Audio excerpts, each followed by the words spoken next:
Hello and welcome back, everyone, to the semi-final part of Super Smash Bros. Ultimate. And in this episode, well, most of this episode's going to be credits, and that isn't as big of a problem as you think it is. We've got this instance of credits, and then another instance of credits, and a little bit. But first, we have to go through the World of Light credits. After having successfully defeated Darkon and Galim, as they were attempting to focus on us, but actually still fighting each other, yeah, we have successfully completed the World of Light story mode. Right back to where we started. Which causes the Taboo Waves of Annihilation to effectively generate a second Big Bang over the planet of Smash Brothers. And releases all the spirits from the puppet fighters. Right, so now everybody's going to end up on the big cliff looking out into the sea and the sunset and the horizon and say, "It's quite a view there." Yes, it is. Well, that Fox. was the ending for Brawl, but no, we don't get the cliffside ending this time. Well, you know that once the pre-rendered music track with singing starts coming on, that it's the game is over. Yep. So, World of Light in its totality is honestly a really, really fun mode to play through. So much so that I've played through it like more than 10 times through resets. And I love how you can do different paths depending on if you want to do completion, you just want to try to unlock everything, or if you want to attempt to speed your way through it. There's a bunch of different methods to play through World of Light. However, most of the time you're doing World of Light to unlock all the characters so that you can attempt to play with your friends, because it's slightly faster to go through all of World of Light than it is to do the alternate unlock methods for all the fighters. Really is like setting your living room for a party, because it takes time to prepare, but all this preparation time is to save everybody else from that same amount of time. So all you have to do is just enjoy yourselves when everybody's there. All the characters are unlocked. You got all the right stages. You already know how to modify the game mode to make it suitable for all players.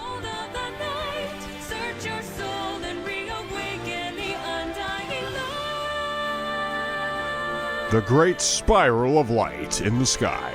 Yes. Well, and so we go through credits. I very much like the World of Light mode, and I actually like Super Smash Bros. Ultimate as my favorite entry of Super Smash Bros. In general. It is slightly better than Smash Bros. Brawl, and Brawl is slightly better than Smash 4.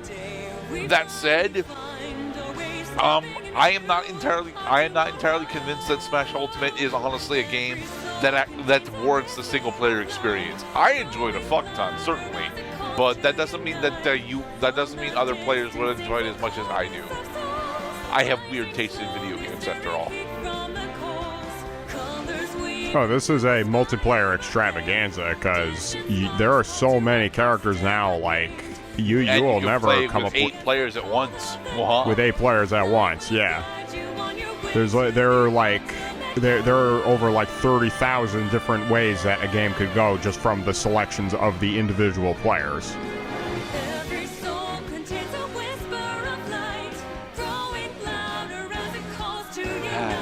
So did you enjoy our trips through World of Light, Mr. Cloud? I did. That it was a real gas for somebody who was not ready for all the individual references that the game makers were making to the world of Nintendo. You'll learn things about the games that are out there that you did not even know before. You didn't have to look very far, because Super Smash Bros. Is like one of the most widely recognized and revered multiplayer franchises in Nintendo and in video games in general, because it's fun for all ages. You can play your favorites, can bounce each other around for an hour or two. Huh, I don't think I actually saw Sora in there. Damn it. And that this game is, this is a real, here's to you all for playing Super Smash Brothers from the very beginning, because it's the players like you and me, Mr. Gerdat, that are going to get the most out of this, because we were there since the beginning. Yeah.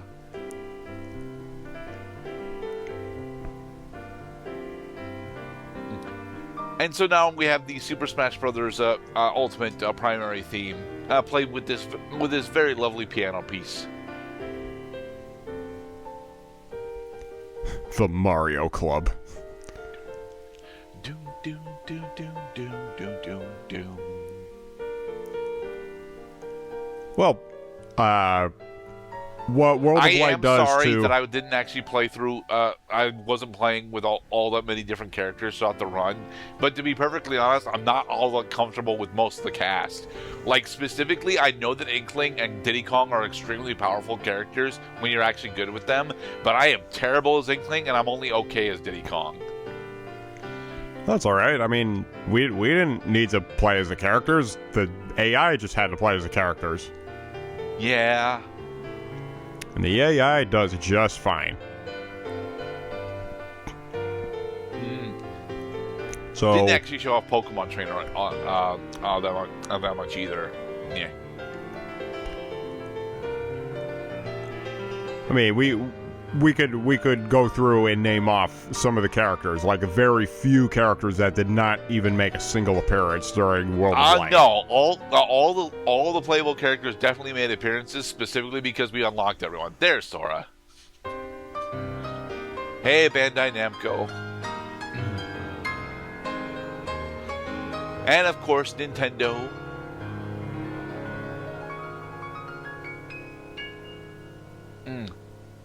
I'm kind of surprised that HAL Labs doesn't have one of the bigger flags at the end here, because yeah, HAL Laboratory Incorporated is the primary developer for this. I'm back in the lab again. And so, for defeating Galeem and Darkon and sitting all the way through the credits, we get the Galeem and Darkon's spirits. They are primaries, and they have no fucking support. They have no fucking support slots on them. So no, we're never gonna be using them. Awakened all the fighters in Adventure and cleared Adventures the first time, defeated Galeem and Darkon at the same time, and added 400 spirits to the list, as well as new menu songs. Waha! One of the big reasons why the recording process of this took me forever was because that particular transitional scene kept crashing on me. It was not nice. Anyway, we're not totally done with Smash Bros. Yet. Since we didn't show off anywhere near all the characters, we're going to go through Ridley's classic mode. The intensity modifier here determines how difficult the fights that you're going to be going up against are, as well as the kind of rewards that you get at the end when you clear classic mode. Now, the game Ridley has himself a live is extremely powerful. He's slightly faster than a majority of the characters, and he has slightly stronger smash attacks than a majority of the characters. The issues being is that his specials are all mechanically intensive to attempt to map out for your normal combos. Although his normal Fire Breath specifically is really good, his Spear Tail has got a critical hitbox on it that is kind of mandatory in order to actually use correctly, and his recovery isn't as user friendly as I would like it to be. That said, when Ridley's just doing smash attacks, Ridley is very, very powerful. Ferocious. Yes, very ferocious. Ridley's neutral special is honestly one of the few neutral specials in the game that shoots out multiple projectiles in it, and actually ends up inflicting a status ailment as well, with it being able to inflict burning. I was really hoping to actually get the critical hit on Spear Tail at some point, because you get a dramatic zoom in for it. Intensity 5.1. Things are getting medium.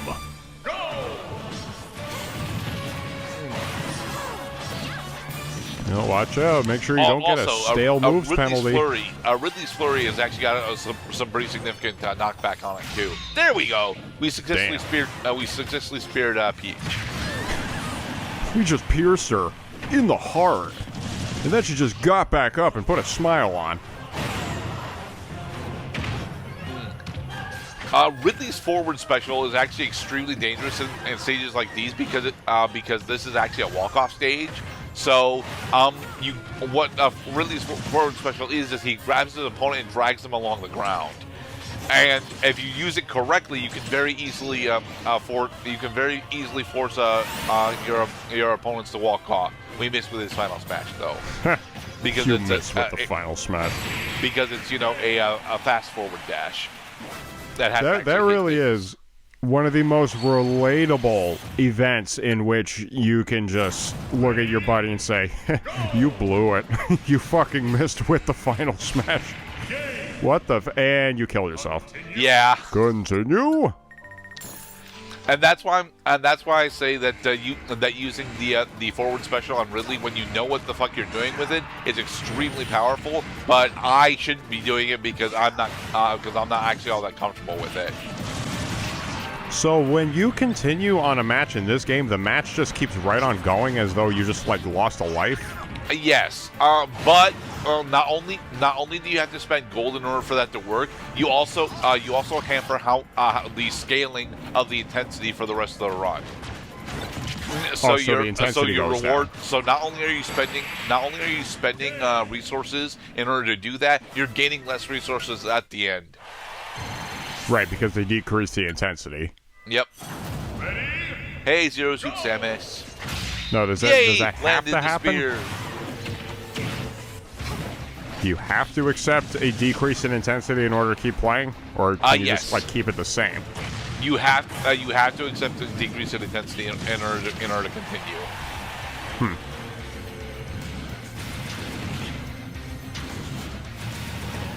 Hey, nobody likes to lose. Just every game you've ever played has a different idea as to what is the penalty for losing. Yeah. Anyway, here is a really fun bonus game. The goal here specifically is just to make it to the end, but this is also one of the easiest ways to steroid your points, your point total towards the end. I don't think your point total towards the end actually matters for your rewards. What ends up mattering the most specifically is your intensity, but it is relatively fun to try and get. I think my highest score for this is actually 150,000 at the end. I know that I usually score about 120. Oh yeah, careful! Once the screen advances, you can't hardly go back. Yep. Very Sonic the Hedgehog. Yeah, I average roughly 125,000 at the end. And I know that it's possible to get up to 150 there, but I'm not entirely sure what the route is to get 150. Board the platforms! So, Ridley must fight against Master Hand. Ouch, ouch. And Master Hand has revealed himself actually to just be a magical white glove that is gloved around empty space. There is no hand inside that glove. Yeah. Now that is magic. A 1 and a 2 and a 3.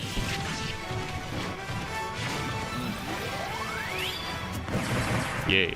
So yeah, Master Hand on Intensity 6 is not honestly all that difficult. The big thing that you usually need to watch out for specifically are the stamps and this particular rocket poke. That rocket poke can actually not necessarily one-shot you, but effectively one-shot you. And so, Master Hand has been defeated by Ridley. And Ridley stands up in triumph. Waha. Yeah. That's it? That it's just 5 rounds of play? I think it's technically 6, but yeah. Huh. And then we have another credit sequence. Classic mode, honestly, is how you're going to end up getting a majority of your resources for the rest of the unlocks in the game. But we're not going to be going after most of the rest of the unlocks because most of the rest of the unlocks are specifically support spirits. And because of that, yeah, we don't need any more than that. I have actually got a 100% save file, 100% save file on my own Switch, for Smash Ultimate. But getting so without the DLC is explicitly impossible. So yeah, since I don't actually have the DLC installed on my MU, I was not going to be able to show off any of the DLC fighters, and I can't really attempt to get a full 100%. I am of the opinion that going for full 100% Smash Ultimate is not worth it, as much as it was not worth it in Smash Brawl or Smash 4. I understand that going for full 100% in Melee is sometimes worth it, depending on how masochistic you are. But yeah, Brawl, Smash 4, and Smash Ultimate, they are not worth it. It takes way too goddamn long. Do they actually want people to read these credits, or is it just a bunch of blurred out text? The more you participate in the minigame, the more you participate in this particular minigame, supposedly the higher grade rewards that you get. I am unsure if that's actually true, because it doesn't honestly feel like it is. I think due to the icons that we're seeing at the bottom on the progress tracker, I believe that what we're actually getting specifically is Wi-Fi gifts. Problem is, the Wi-Fi gifts are all specifically determined by save files on your Switch. So I don't understand what the hell what this mechanic was supposed to originally be. Well, it's a benchmark. You get all the little golden presents at the bottom of the screen, and then you get your score as high as possible, and you win. Yeah, but you can not play the minigame and still collect rewards at the end. So yeah, or you could press the start button and just speed up the credit sequence so you don't have to watch the whole thing in normal speed. Yeah. Ridley versus Rathalos. All right. And with that, we have successfully cleared Classic Mode in Super Smash Bros. Ultimate. Every time you clear Classic Mode with a new character, you get their fighter spirit, and then depending on what your intensity is, you get other support spirits as well. Be safe, everybody. You got a lot of gallery pictures to put in there, Monet.